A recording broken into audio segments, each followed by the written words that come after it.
Jadi Lisa ini menceritakan di lantai 2 dia itu mendengar banyak suara orang seperti ada hajatan atau semacam pesta gitu. Lisa justru malah naik ke lantai 2 ke laundry area tadi dan marah-marah memaki-maki makhluk yang tak kasat mata itu.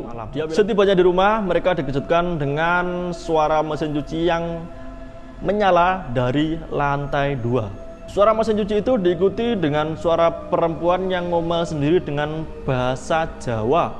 Namun anehnya, suara perempuan ini hanya didengarkan oleh Lisa. Halo, terima kasih buat kalian yang sudah mengklik video ini. Selamat datang di channel Cerita Misteri, kanal YouTube yang akan membahas misteri dari penjuru bumi. Pada video kali ini, saya akan menceritakan kejahilan makhluk halus yang kerap menjahili sepasang suami istri. Makhluk halus ini kerap menjahili rumah itu dengan suara-suara maupun penampakan nyata. Tak perlu lama-lama lagi, mari kita bahas cerita misteri kejahilan makhluk astral di rumah baru.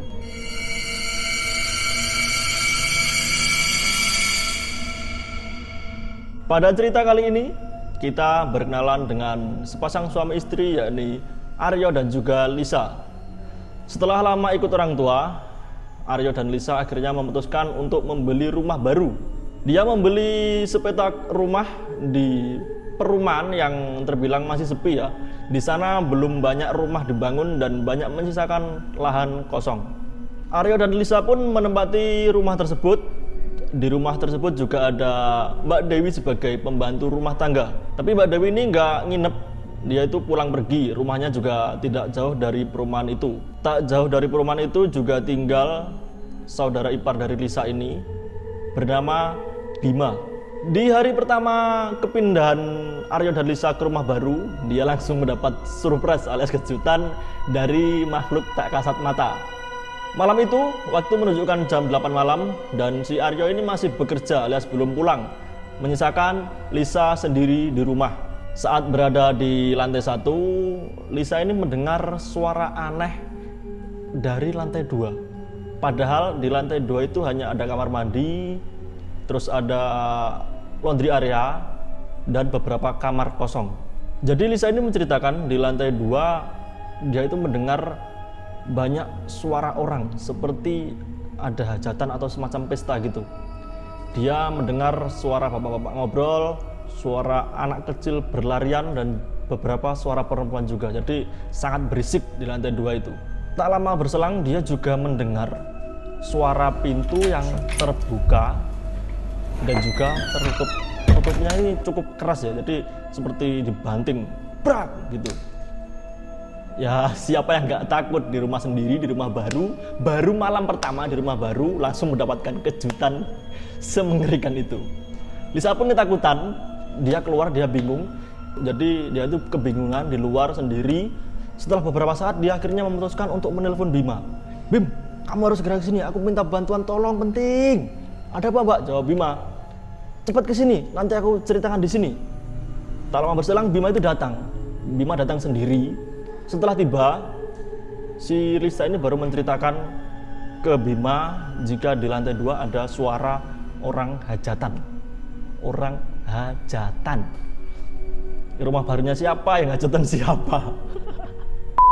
Mendengar cerita Lisa itu, Bima memberanikan diri untuk mengecek ke lantai 2. Sebelum naik ke lantai 2, Bima ini mengambil tongkat baseball untuk dia berjaga-jaga. Jadi Bima sama Lisa ini beranggapan kalau itu ada sosok seorang yang dia kira adalah maling. Karena kan tadi ada suara pintu yang terbuka lalu ditutup dengan keras. Jadi mereka beranggapan ada seseorang di lantai 2. Maka dari itu si Bima itu memutuskan untuk bawa tongkat baseball buat jaga-jaga. Mungkin kalau memang ada orang, tongkat baseball itu bisa dibuat Bima untuk bertahan gitu, untuk senjata gitu. Setelah itu Bima itu naik ke lantai 2, diikuti Lisa di belakangnya.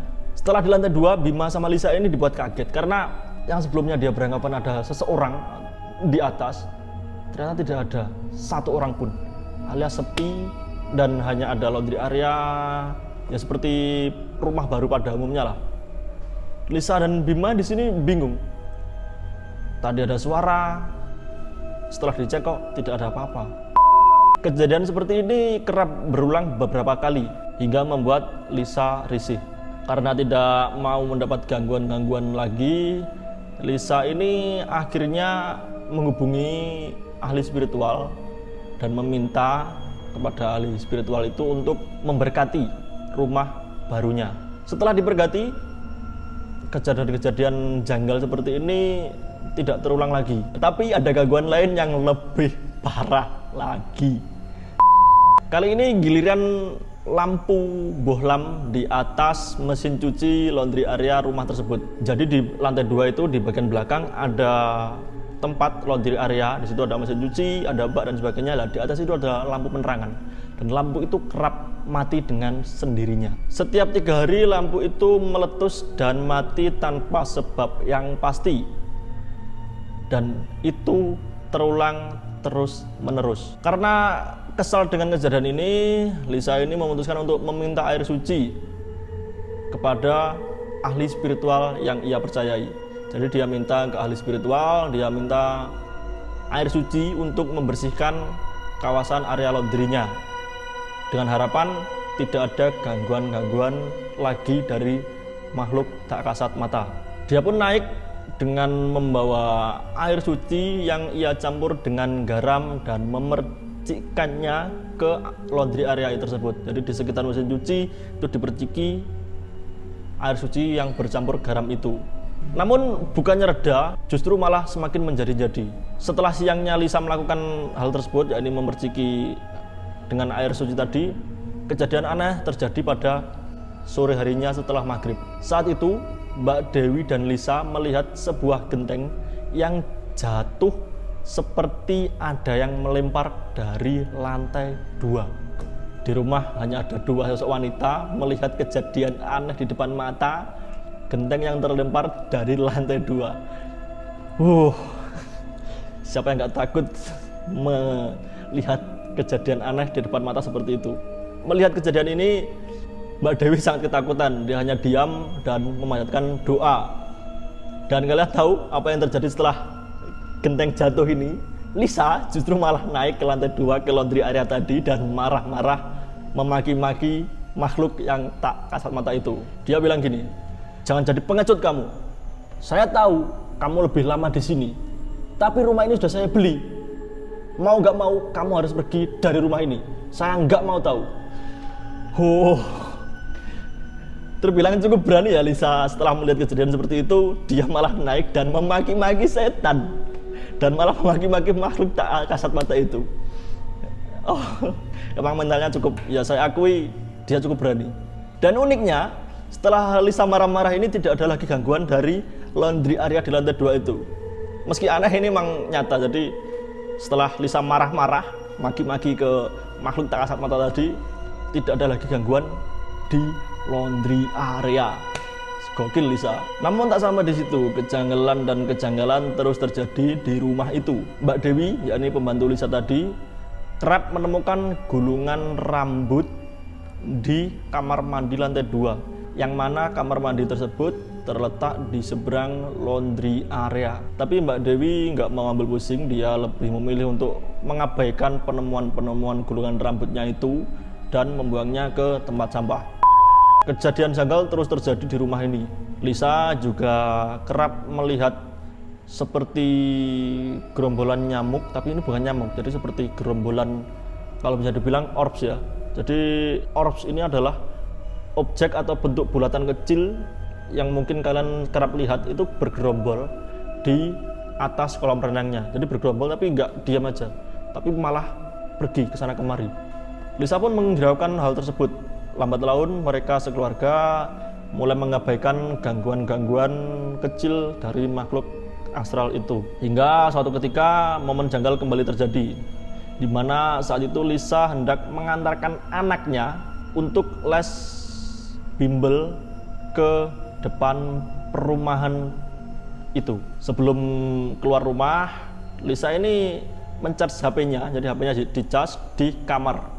Kemudian dia keluar mengantarkan anaknya dengan menggunakan sepeda motor.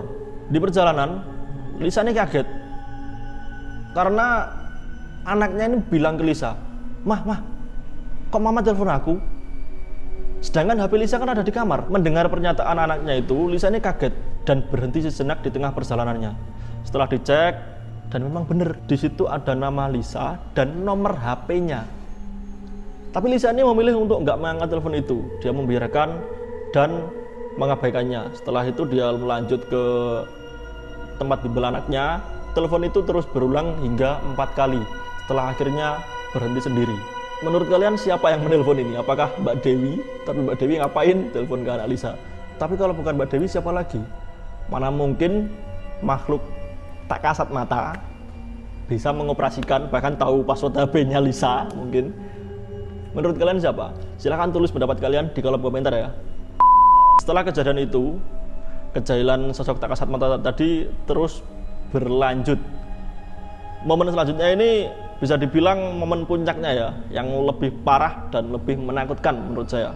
Jadi pada suatu malam Jumat, Lisa dan keluarganya ini ada acara di luar rumah yang mengharuskan mereka pulang hingga larut malam. Setibanya di rumah, mereka dikejutkan dengan suara mesin cuci yang menyala dari lantai 2. Suara mesin cuci itu diikuti dengan suara perempuan yang ngomel sendiri dengan bahasa Jawa. Namun anehnya, suara perempuan ini hanya didengarkan oleh Lisa, sementara Aryo hanya mendengar suara mesin cuci saja. Karena penasaran, Aryo ini berniat untuk mengecek ke lantai 2, tapi dilarang oleh Lisa. Lisa malah bilang gini ke suaminya, biarin aja Pak, mungkin baju mereka kotor, jadi biarkan mereka pinjam mesin cuci kita buat bersih-bersih baju mereka. Setelah itu Lisa dan keluarga memutuskan untuk tidur.